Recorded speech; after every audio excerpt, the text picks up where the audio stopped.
Selamat sore pemirsa saluran dakwah Islamic Center Provinsi Kalimantan Timur, Samarinda. Selamat berjumpa lagi dalam acara Vitasa atau Fikih Wanita Ahli Syurga.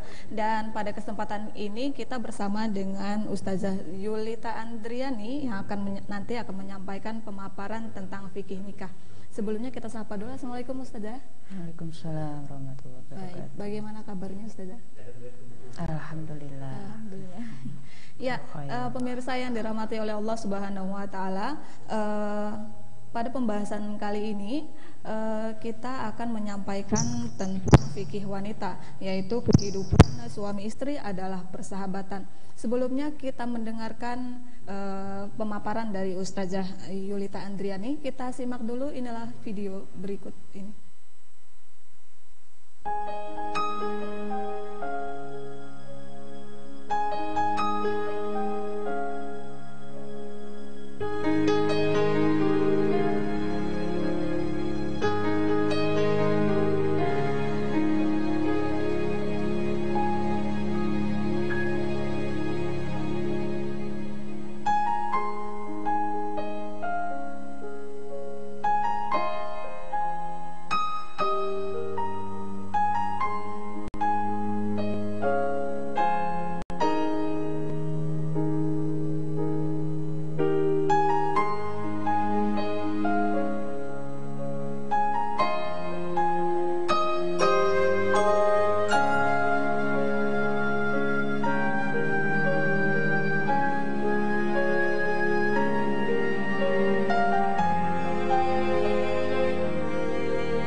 Ya pemirsa yang berbahagia, setelah kita menyaksikan video tadi tentang fikih nikah, yang mana pernikahan merupakan gerbang untuk membangun suatu rumah tangga ya Ustazah.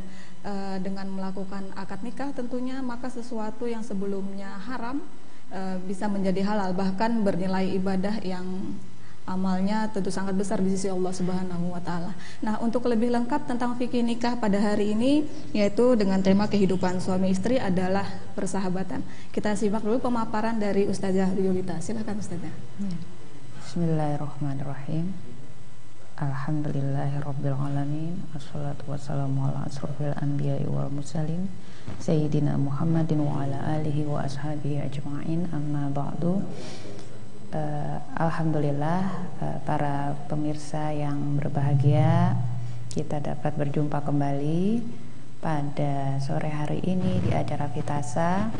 Mudah-mudahan kita semua berada dalam nikmat iman, nikmat Islam, dan kenikmatan betapa Allah telah memberikan Islam yang rahmatan lil alamin itu untuk kita semua, tidak hanya pada kaum muslimin tapi juga untuk seluruh makhluk yang ada di muka bumi ini. Para pemirsa Vitasa yang dirahmati Allah, hari ini kita membahas tentang kehidupan suami istri itu adalah persahabatan. Kenapa kita mengangkat itu dengan diawali dari tayangan tadi? mengantarkan kepada pembahasan itu karena kita melihat bahwa pada kehidupan di era sekarang ini, di masa sekarang ini, dan tidak dipungkiri juga, ibadah apa? Bahwa pernikahan itu ditujukan bukan dalam rangka mendapatkan materi, bukan dalam rangka sekedar mendapatkan dunia, bukan sekedar untuk mendapatkan hal-hal yang menyenangkan. Nah, tetapi dalam hal ini kita diingatkan bahwa yang namanya menikah ditujukan untuk ibadah, berarti adalah dalam rangka kita diarahkan untuk mengingat kembali segala sesuatunya itu kita arahkan untuk mengabdi kepada Allah, walaupun dalam hal kita di sini urusan pernikahan. Nah, sehingga betapa luar biasanya Allah mengarahkan kepada kita mulai dari memilih, mulai dari niatnya, kemudian bagaimana mengarah pada memilih calon-calonnya, hingga sampai kepada ketika sudah menikah nanti seperti apa gambaran pernikahan tersebut.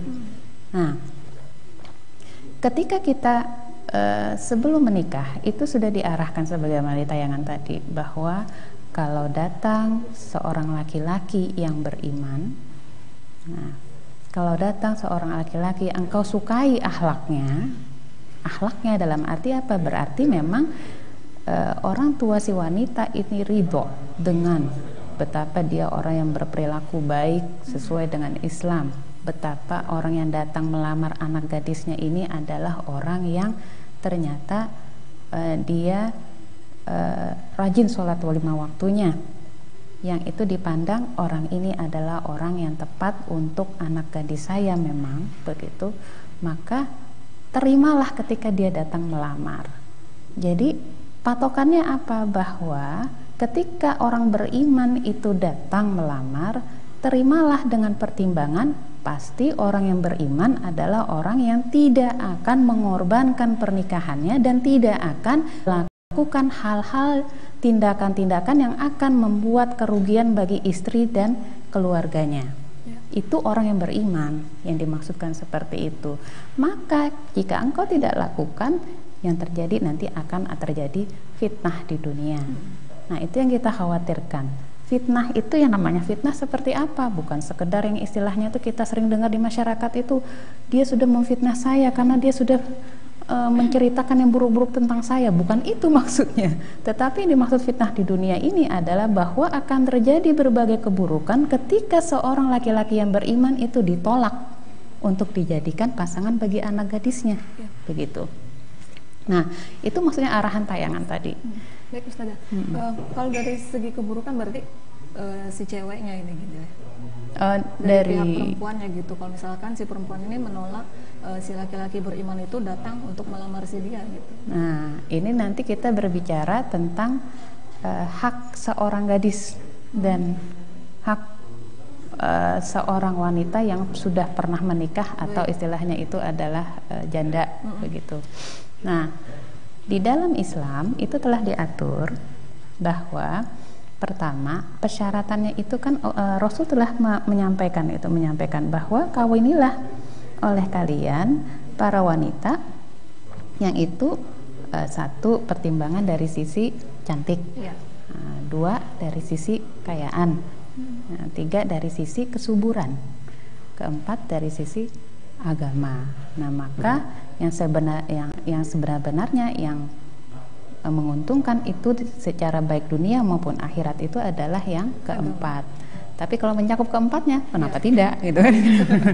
Kenapa tidak? Ya.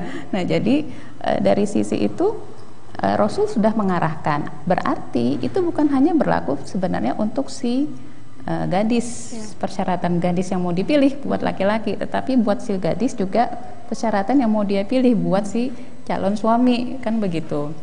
Nah, ketika sudah seperti ini, biasanya di tengah masyarakat itu karena kondisi pergaulan sekarang itu sudah dipengaruhi oleh sistem kebebasan, paham kebebasan, sehingga akibat pergaulan itu yang jadi patokan itu sudah bukan 4 hal yang tadi itu mana yang lebih utama, tetapi yang jadi patokan adalah saya cinta atau tidak. Kan itu yang jadi patokan saat ini. Nah, padahal ketika kita mengabaikan apa yang sudah dituntun oleh Rasul ini, maka sebenarnya sama saja kita sudah mulai mengabaikan kebaikan. Yang itu sudah ditunjukkan kepada kita, kita lepaskan, kita lebih memilih di luar dari kebaikan. Nah, ini bahaya. Maka akan terjadi kemudian yang namanya fitnah di dunia. Bisa jadi bermacam-macam, gitu kan. Nah, dan ternyata dengan adanya kondisi-kondisi yang seperti ini, dampaknya adalah entah di tengah masyarakat itu telah terjadi pernikahan dini, pernikahan siri, pernikahan legal, pernikahan usia tua, pernikahan usia matang, semuanya ternyata rata-rata banyak terjadi perceraian. Nah, pada akhirnya ini yang sedang terjadi fenomena saat ini, sehingga kita temukan banyak para ibu muda yang istilah bahasa Inggrisnya itu ya single fighter. Nah, single fighter kan, jadi single parent. Nah, ini bisa jadi di awal sudah mengambil langkah yang salah di luar dari tuntunan Rasul. Nah, kemudian yang kedua, sudah tidak mengambil tuntunan itu, tapi sudah terjadi pernikahan. Toh pernikahan itu sudah sah, begitu ya. Ijab kabul sudah sah. Memang mau diapain? Masa mau digagalkan begitu? Rangka melakukan segala kebaikan di pernikahan itu adalah lillahi ta'ala, karena Allah. Itu satu. Kemudian yang kedua, caranya harus sesuai dengan tuntunan Islam. Nah, ini si suami harus punya pemahaman tentang apa sih kewajiban seorang suami kepada istrinya, dan begitu juga bagi istri, apa sih kewajiban istri bagi suaminya. Bukan sekedar yang penting antara suami sama istri sudah menikah itu terjadilah sesuatu yang halal begitu. Nah, tidak bisa sekedar itu.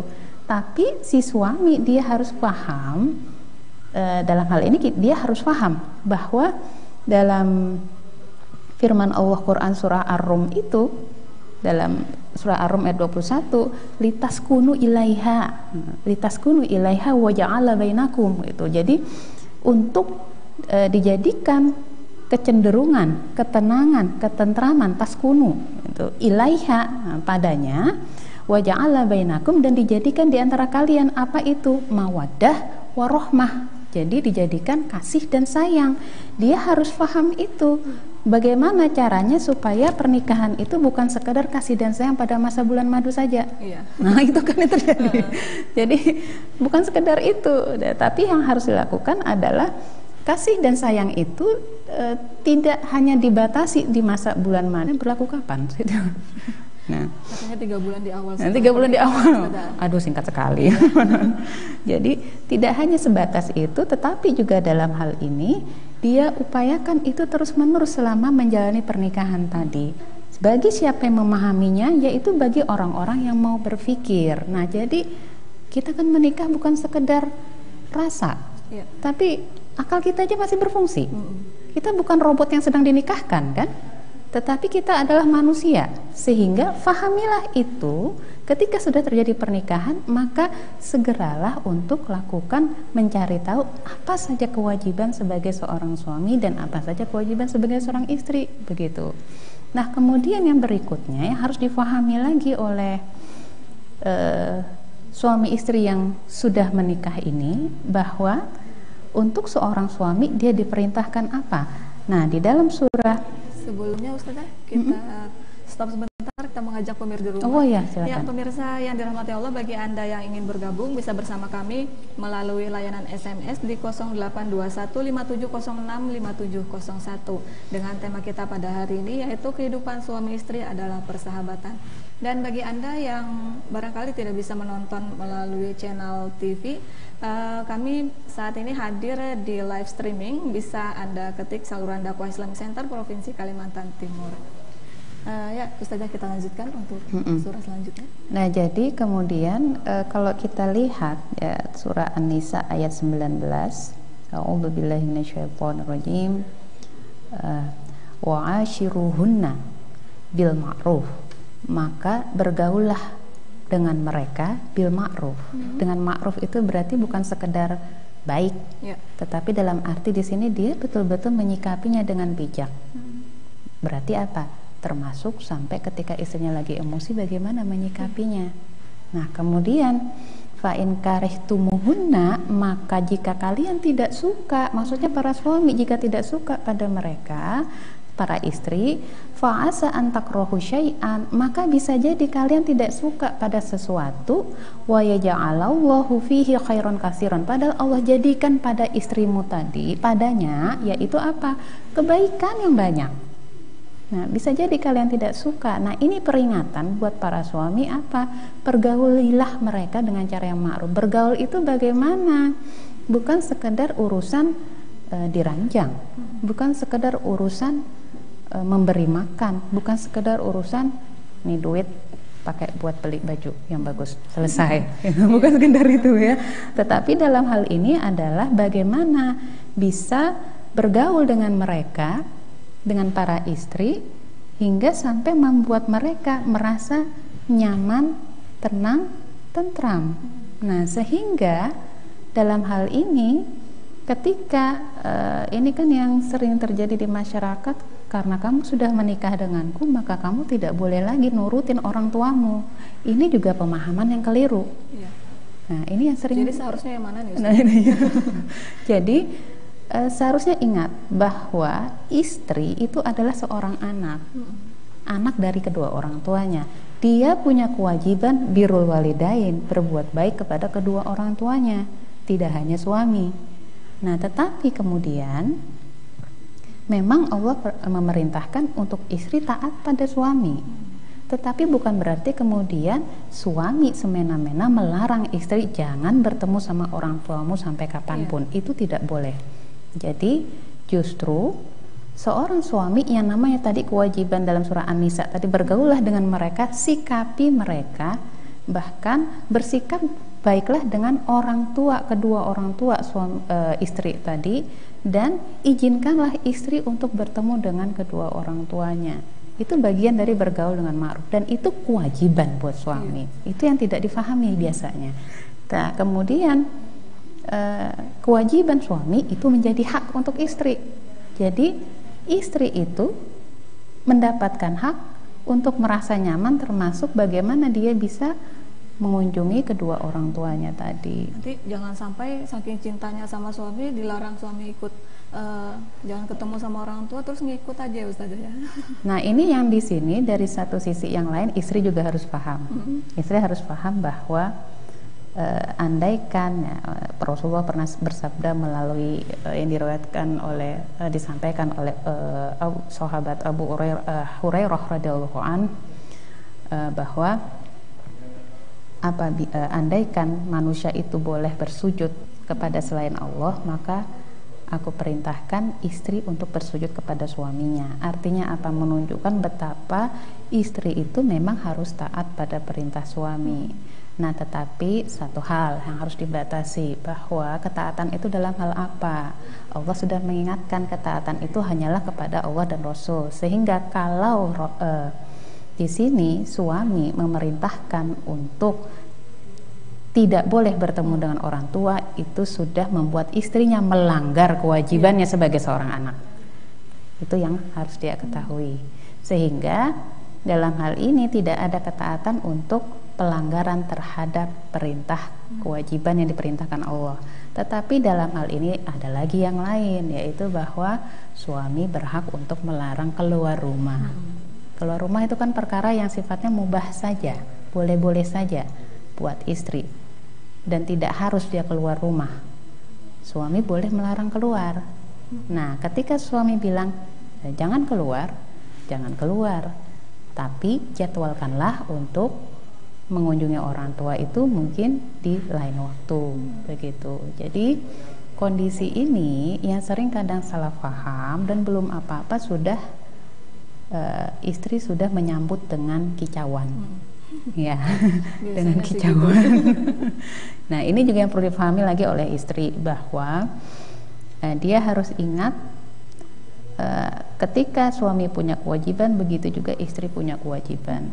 Ketika suami diperintahkan bergaul dengan ma'ruf, maka di situ istri pun juga diperintahkan untuk menerima pergaulan yang ma'ruf tadi pun, yang itu sudah diupayakan oleh suaminya, begitu. Ya Ustazah, kalau misalkan salah satu atau istri atau suami ini punya sikap yang keras gitu, bagaimana sih cara kita memahamkan kalau yang diperintahkannya itu sesuatu yang buruk, kemudian kita tolak begitu saja?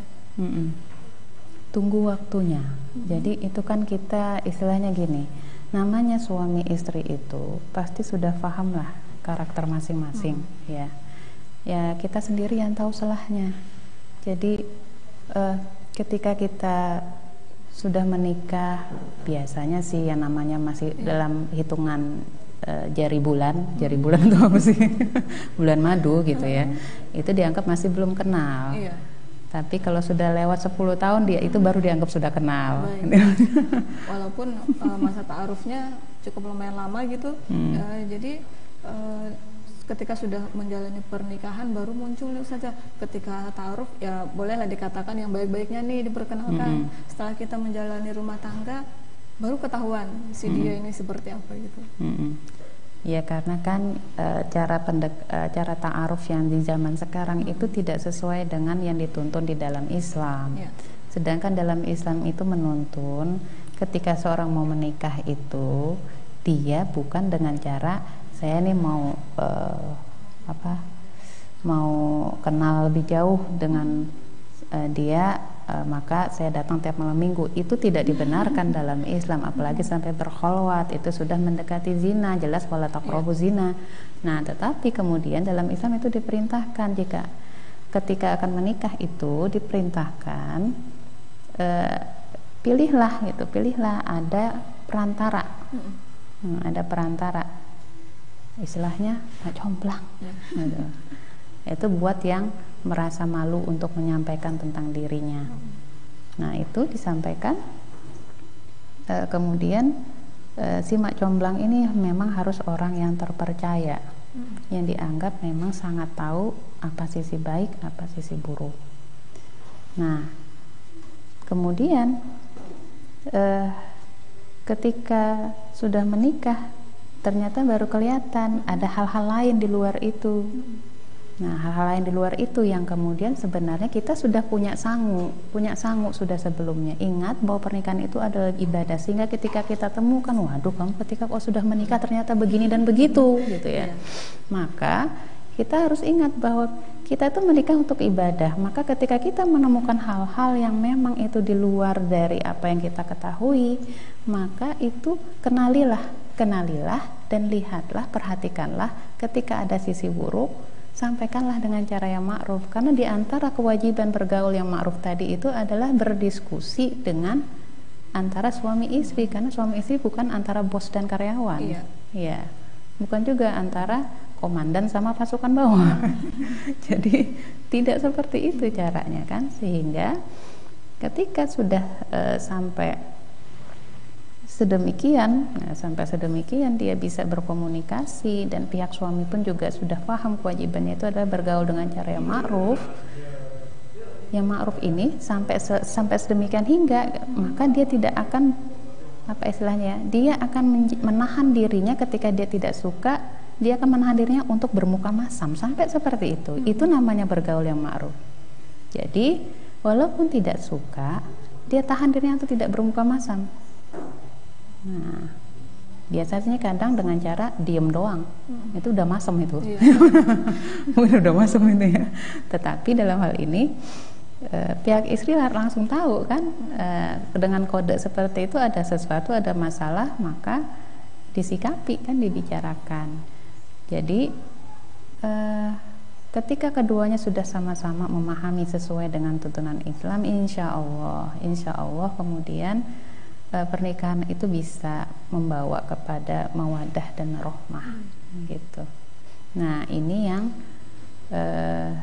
kita harapkan bisa dilakukan seluruh kaum muslimin ya, karena fenomena perceraian itu nyata gitu ya, nyata memang ada dan meningkat dari tahun ke tahun, dan itu kita khawatirkan sekali. Karena apa? Dampaknya itu pada generasi berikutnya, yaitu anak-anak mereka gitu ya, yang kehilangan. Jadi ceritanya di pengadilan itu nggak cuma pasangan muda, pasangan yang tua juga banyak mengajukan perceraian, Ustaz. Setelah 20 tahun menikah cerai, nah itu anaknya sudah besar-besar akhirnya cerai juga. Nah itu, jadi kondisi-kondisi itu yang kita khawatirkan. Memang dalam Islam itu dibolehkan buat kita untuk bercerai ya, untuk bercerai. Tetapi itu kan sesuatu, bagaimanapun juga itu sesuatu yang dibenci Allah. Nah, perkara yang seperti ini, tapi tetap saja itu ada kebolehan ya untuk melakukannya. Nah, tetapi ketika kita masih bisa mengupayakan dengan kita kembalikan itu kepada Allah dan Rasulnya, insya Allah itu semuanya akan bisa kita jalani dengan untuk menjadi keluarga yang mawaddah dan rahmah tadi itu, insya Allah bisa kita jalani bersama gitu. Jadi dalam hal ini memang solusinya adalah kembali kepada Islam itu sendiri, karena Islam itu pasti rahmatan lil alamin ya.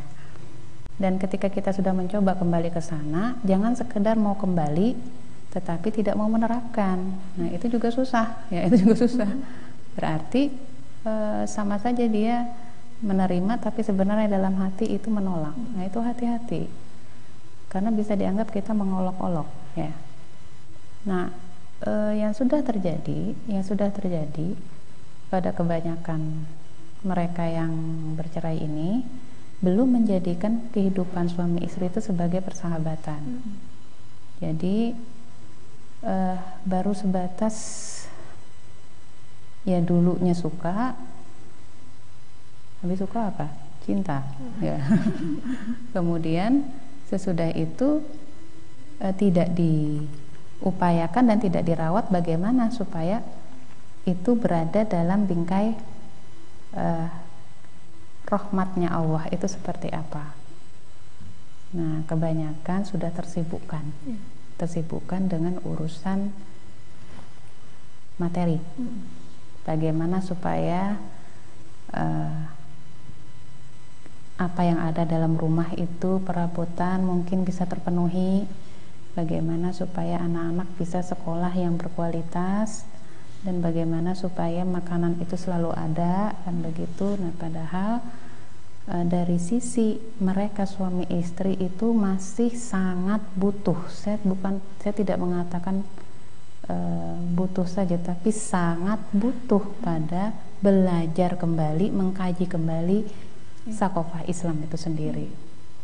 Itu yang kebanyakan sepertinya masih mengabaikan. Nah, belum lagi ditambah dengan kondisi media sosial. Nah, media sosial itu kan pertemanan luas ya, bisa laki-laki bisa perempuan. Sehingga cuma gara-gara media sosial, saya itu pernah diceritain sama teman. Dia bilang waktu dia di Jawa sana,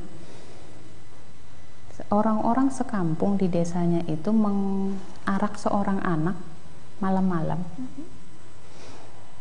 sambil teriak-teriak, ini anak siapa, ini anak siapa. Ternyata bapak ibunya sibuk dengan BlackBerry. Itu waktu lagi rame-ramenya BlackBerry loh ya. Nah, sekarang bukan BlackBerry lagi kan yang rame. Nah, segala macam sudah. Iya, sekarang sudah segala macam gitu kan. Jadi anak ini masih umur 1,5 tahun, yang itu masih, kadang ada yang baru bisa jalan, ada yang sudah jalan tapi sudah lari-lari tapi masih goyang-goyang gitu kan. Yang entah kemana, kadang suka tahu-tahu sudah lari kemana juga kita tidak tahu gitu. Kalau nggak dijagain udah malam lagi, kok bisa keluar. Nah, itu satu kasus. Kasus yang lainnya bisa jadi juga dari gara-gara pertemanan menimbulkan kecemburuan.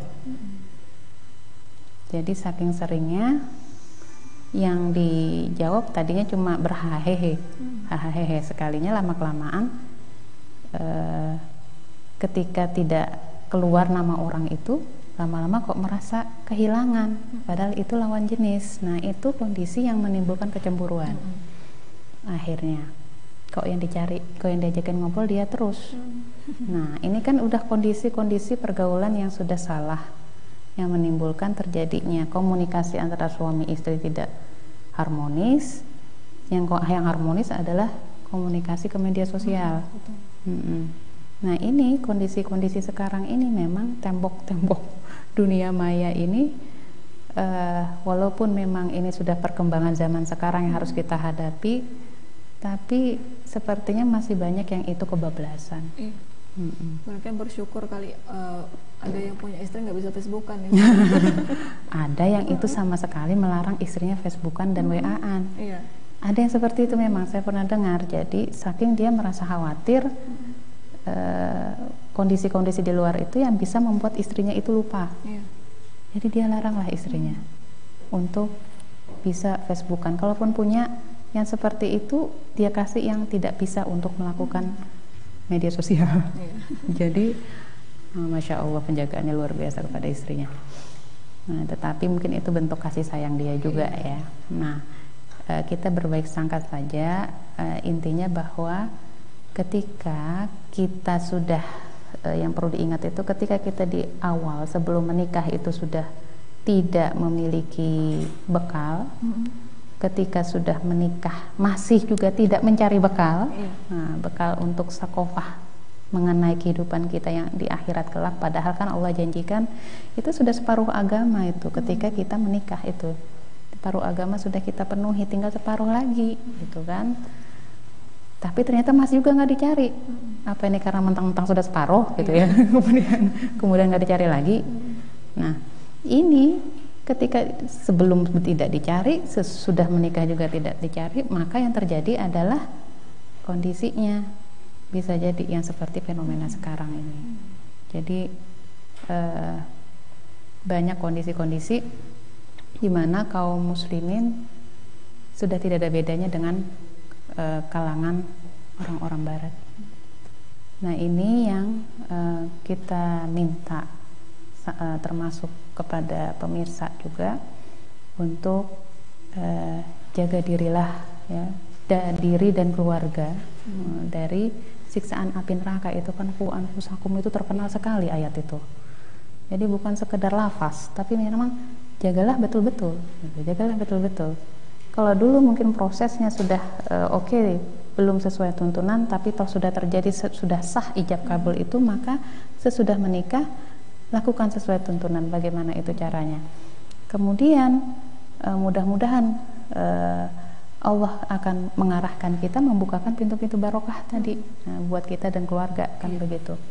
Jadi semua hal yang terjadi pada saat ini bisa jadi karena memang orang-orang kaum muslimin pada saat ini, para suami istri khususnya, itu sudah tersibukkan dengan kehidupan era zaman sekarang. Nah, itu mungkin yang perlu digarisbawahi. Dan tentunya kembalinya bahwa ihsanul amal itu memang harus betul-betul diterapkan oleh dirinya. Dan namanya ikhlas itu kan orang gampang ngomong, tapi susah dilakukan. Susah banget itu. Jadi yang namanya ikhlas itu kan bukan sekedar saya ikhlas kok begitu ya, tetapi yang namanya ikhlas itu betul-betul dilakukan karena Allah. Sehingga walaupun mungkin dia sedang tidak suka, seorang istri, kita kan bicara tentang muslimah ya, dia sedang tidak suka dengan suaminya, merasa marah mungkin dengan suaminya, dia akan menahan dirinya. Dia akan menahan diri untuk menampakkan rasa tidak suka itu. Nah, kemudian ketika suami juga merasa tidak suka terhadap apa yang dilakukan istri, dia juga akan menahan dirinya. Nah, sampai hingga waktunya nanti dia tunjukkan, itulah ihsanul amal. Karena dia lakukan itu, dia menahan diri itu ya karena Allah begitu. Sebagai bentuk penerapan dia bahwa ini ini ibadah saya kepada Allah adalah seperti ini, kewajiban saya adalah bergaul dengan ma'ruf kepada keluarga saya. Kalau misalkan si istri ini menahan ketika ada sesuatu yang tidak mengenakan dari suaminya gitu ya Ustazah. Ketika sesekali dia meredam amarahnya juga gitu sang istri, kemudian si suami ini makin kebablasan gitu, karena istrinya diam aja, kemudian semakin sering marah-marah karena istrinya diam aja dimarahin, lalu itu gimana nih Ustazah? Ya, ini berarti perkara menahan dirinya yang kebablasan. Kalau menurut saya itu ya. Karena kembali tadi bahwa namanya bergaul yang ma'ruf tadi adalah sampai kepada tidak menampakkan muka masam. Yang namanya bergaul yang ma'ruf tadi juga termasuk di dalamnya adalah bagaimana mengkomunikasikan dengan cara yang ma'ruf. Jadi bukan sekedar dia menahan diri dan seterusnya dan selamanya, bukan itu maksudnya. Tetapi ketika dia bisa menyampaikan apa yang dia tidak suka itu, dia kan bisa lakukan berbagai cara. Saya kasih contoh, ada kisah dari sepasang suami istri di Yaman. Ini kisah saja, bahwa si suami ini merasa tidak suka, si istri merasa tidak suka, dan mereka saling mendiamkan, satu sama lain saling mendiamkan. Dan akhirnya apa? Si suami membuat surat. Mereka padahal duduk di pinggir ranjang masing-masing. Nah, si suami membuat surat dan menyampaikan isi hatinya. Terus dia geser ke istrinya untuk dibaca. Istrinya kemudian juga membaca dan balik menulis. Nah, ternyata yang terjadi adalah ujungnya dua-duanya sama-sama tertawa. Nah, akhirnya hilanglah cairlah itulah kebekuan tadi, dan bisa berkomunikasi bersama lagi. Intinya apa? Bahwa segala cara, termasuk lewat surat, apalagi sekarang punya SMS, WA, itu kan dengan bahasa yang ma'ruf. Jadi bukan kayak kita biasanya itu sering menghadapi komentar Facebook itu gimana? Kayak mau olok-olok gitu ya, itu kan banyak komentar-komentar kasar, itu kan ada. Tidak berbicara dengan bahasa yang seperti itu, tetap menjaga adab. Nah, sehingga tidak akan terjadi yang namanya menahan teramat sangat lama itu, tidak gitu. Jadi kebablasan itu kalau menahan dirinya sampai sejauh lama, malah jadi penyakit nanti. Komunikasi ya Ustazah ya, dengan cara yang ma'ruf begitu. Ya, ada satu SMS dari pemirsa di rumah Ustazah. Mau tanya gimana kalau menghadapi istri yang cemburunya luar biasa sampai suami malu bertemu dengan orang yang mengetahui sikap si istri tersebut pencemburu, dan yang dicemburukan ini orang yang tidak pantas dicemburukan. Misalnya orang yang sudah menganggap orang tua masih dicemburukan juga. Orang yang menganggap orang tua, maksudnya anak angkat? Ya, sudah dianggap orang tua, tapi si yang dianggap orang tua ini masih dicemburuin sama si pasangan orang tua itu ya. Ya, perkara kecemburuan satu adalah aneh kalau seorang suami atau seorang istri tidak punya rasa cemburu. Justru dia harus punya rasa cemburu. Nah, kedua, rasa cemburu itu harus ada tempatnya. Tidak boleh dia sembarangan menempatkan rasa cemburu, sehingga akhirnya semua orang dicemburui siapapun yang mendekati dia. Yang ketiga, sudahkah istri menjaga pergaulannya dengan ma'ruf kepada orang lain? Karena ada batasan. Buat laki-laki ada batasan untuk bergaul dengan lawan jenis. Dengan lawan jenis itu dia ada batasan, tidak boleh berkholwat ketika berbicara. Ketika dia di situ ternyata menganggap sebagai orang yang dianggap seperti orang tua pun harus ditanyakan dulu kenapa sampai cemburunya teramat sangat. Bisa jadi perhatiannya berlebihan daripada perhatian dia kepada istrinya. Itu pun juga perlu dipertanyakan. Bagaimana cara bergaulnya? Sedangkan kita diperintahkan oleh Allah, yang namanya wala taqrabuz zina itu berlaku sampai kapanpun, bukan hanya untuk orang yang belum menikah, tapi untuk orang yang sudah menikah juga. Dilarang untuk berkholwat. Buat siapa? Ya semuanya, baik yang belum menikah maupun yang sudah menikah. Sehingga ketika dia ada orang yang dianggap lebih tua dan dianggap seperti orang tua, maka orang yang dianggap lebih tua ini tadi dia bergaulnya dengan seperti apa.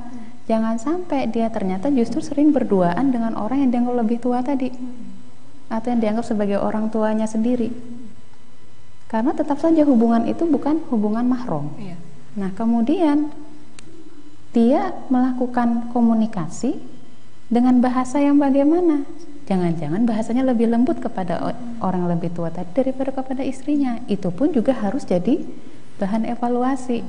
Nah, kemudian ketika dia misalnya suka memberi hadiah karena dianggap seperti orang tua sendiri, ketika dia memberikan hadiah ini sepengetahuan istrinya atau tidak, supaya istrinya tidak merasa cemburu, dia jelaskan alasannya begini dan begini gitu, istrinya diberitahu apa tidak?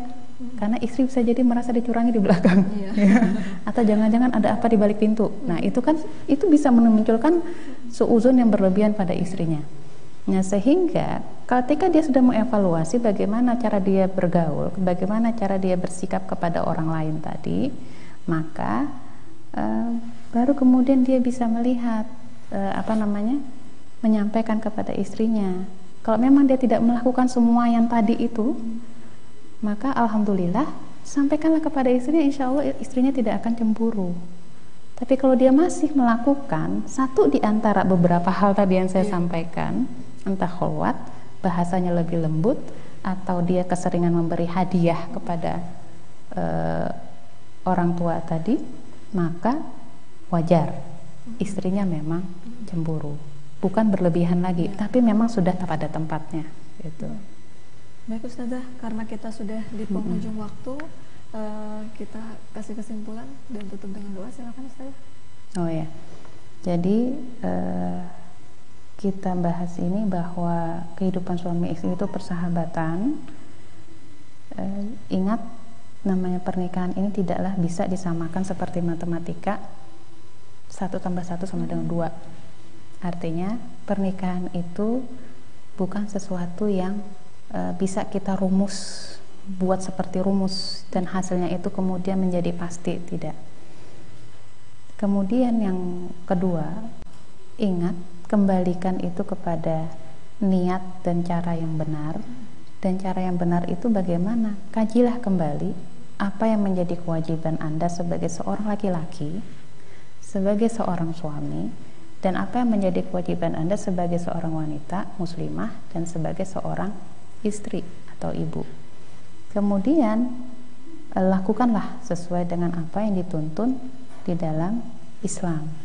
Nah, insya Allah keluarga yang kita inginkan, yaitu mawaddah dan rahmah tadi itu, insya Allah akan bisa kita dapatkan. Nah, mungkin itu. Baik. Kita tutup dengan doa ya. Silakan. A'udzu billahi minasyaitonir rajim. Bismillahirrahmanirrahim. Alhamdulillahirabbil alamin, arrahmanir rahim, maliki yaumiddin. Iyyaka na'budu wa iyyaka nasta'in. Ihdinas siratal mustaqim, siratal ladzina an'amta 'alaihim ghairil maghdubi 'alaihim waladdallin. Amin. Allahumma shalli 'ala Muhammad wa 'ala ali Muhammad kama shallaita 'ala sayyidina Ibrahim fil 'alamin innaka Hamidum Majid. Allahumma ighfir lil muslimin wal muslimat wal mu'minina wal mu'minat al ahya'i minhum wal amwat. Rabbana hab lana min azwajina wa dhurriyyatina qurrata a'yun waj'alna lil muttaqina imama. Rabbana atina fid dunya hasanah wa fil akhirati hasanah wa qina adzabannar. Subhana rabbika rabbil izzati amma yasifun wa salamun alal mursalin walhamdulillahi rabbil alamin. Baik Ustazah, terima kasih untuk perjumpaan pada hari ini. Semoga kita dapat bertemu di lain waktu dan semoga Ustazah selalu dalam kondisi sehat walafiat. Amin. Iya, pemirsa yang dirahmati Allah, akhir kata saya Margina Gustianti dan juga kerabat kerja yang bertugas mohon undur diri dari hadapan Anda. Semoga apa yang